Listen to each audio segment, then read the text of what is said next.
I am Rizwan and you are watching Rizwan rankers. आज हम जो टॉपिक डिस्कस करने जा रहे हैं वो है going concern concept. Going concern concept,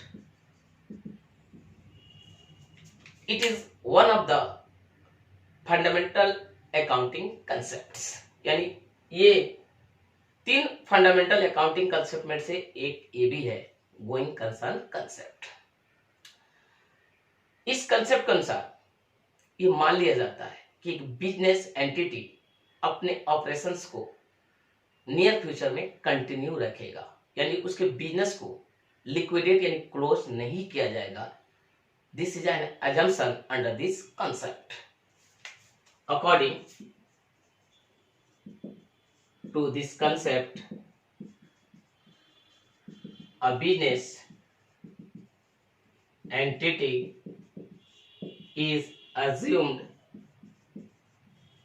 to continue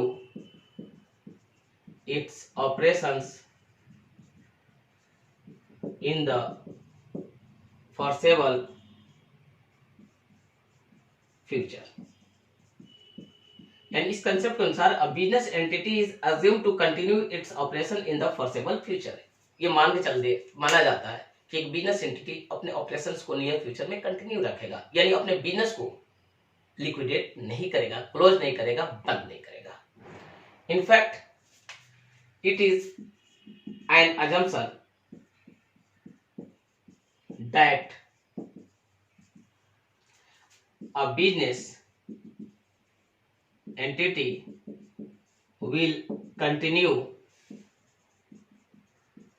to realize its assets and meet obligations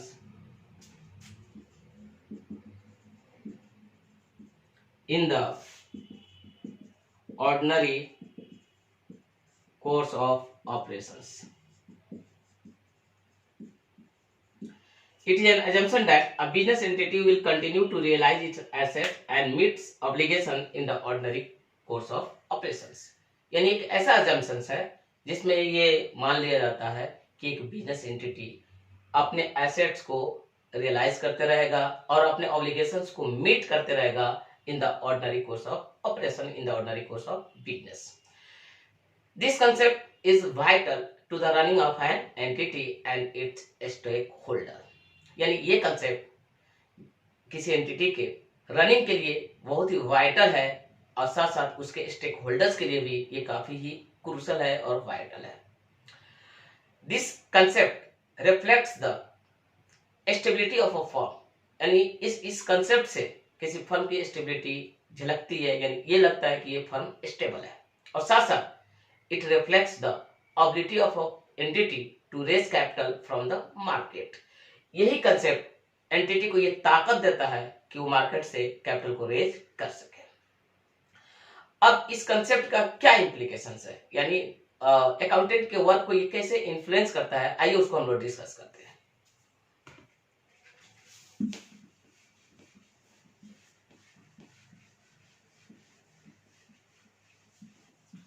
implications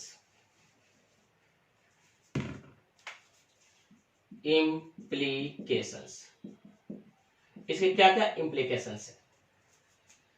पहला implications ये है कि assets are recorded in the balance sheet at historical costs।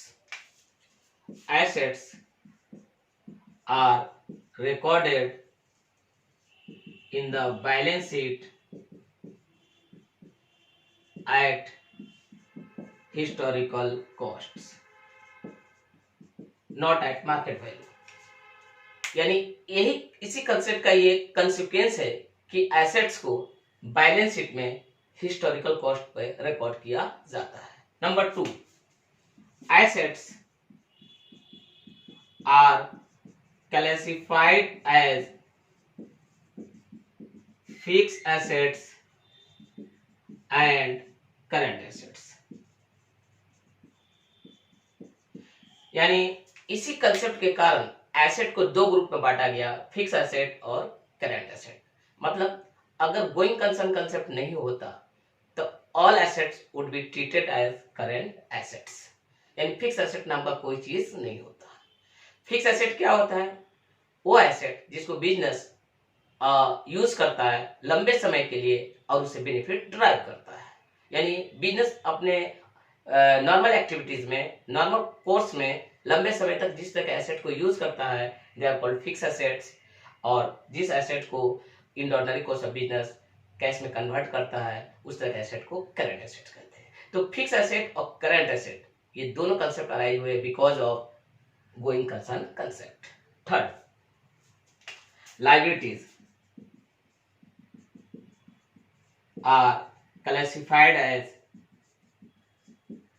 current liabilities and long term liabilities।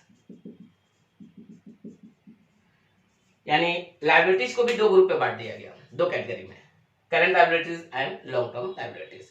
तो these are the implications of going concern concept. पहला implication क्या है कि assets are recorded in the balance sheet at historical cost. And दूसरा implication क्या है?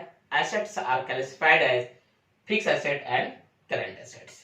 आप तो जानते हैं कि फिक्स एसेट वो एसेट होता है जो बिजनेस में रखा जाता है यूज करने के पर्पज से और लंबे समय तक वो बिजनेस को बेनिफिट देता है।